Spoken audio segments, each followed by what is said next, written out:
Still remember first time I met Lance, definitely an out-of-the-box thinker, and always kind of had all these different crazy ideas. Every Friday, Lance would come in just on his own time and work on his own little project, and slowly we started hearing more about it. He created experimental penguins back in 2000. He had these big blobby-looking penguins kind of walking around and talking to each other, and that was kind of all they did on a white screen. I had this ambitious idea to build a massive multiplayer snowball war game.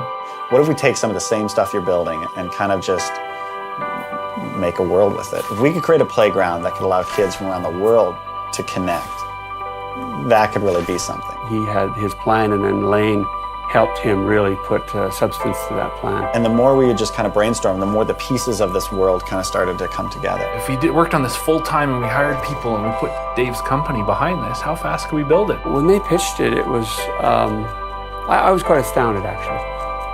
I thought, wow, this actually could work.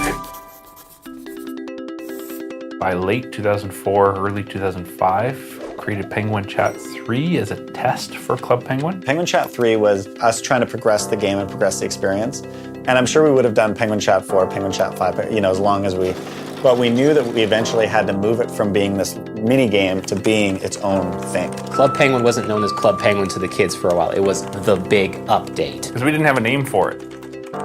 We didn't know what to call it.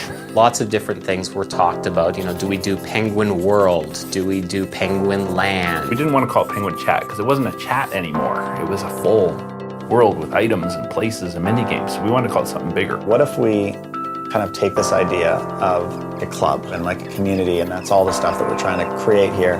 Why don't we just call it Club Penguin? I'll pick this up and check this out. We asked everybody that was playing Penguin Chat 3 to come on over and test out this new Club Penguin. We finally posted to the blog, We're excited to announce the Club Penguin beta test. A beta test is simply just have everybody play on it and see if we can find all the bugs. So Lance came to me and said, hey, we need to test the servers. We need to figure out how many people we can cram onto these things. So we decided, let's throw a party. All the creators of Club Penguin at the time would show up to celebrate kind of the end of the beta process and the road towards launching the full version. And that's really kind of where the whole party thing began for Club Penguin. Beta testing was fun in that way, in that it was, exploring this new continent of the internet and what are we doing, how big is this going to be?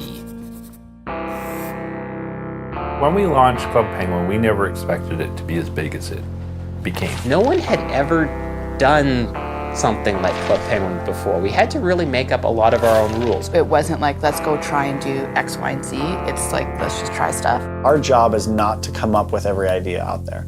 Our job is to listen, to observe, to read all the emails, to make sure that we are hearing as much as possible. Club Penguin value is in the community. That's exactly where Club Penguin's life comes from. And it's just that kind of sandbox element of, we give you the tools, now do whatever you want with it. The notion that it's really just about the kids will never change. We take all of those collective ideas and all that inspiration that comes in and just turn it into reality. Whatever they come up with, we're going to do. And they're going to come up with something, and then we're going to respond, and then they're going to come up with something else, and it's like this conversation. Going back from the very beginning of Club Penguin, it was never about standing still. It was never about just arriving and staying there. It's always been about the journey. And so now we're getting ready to unveil the next leg of the journey. And that's something that's pretty exciting.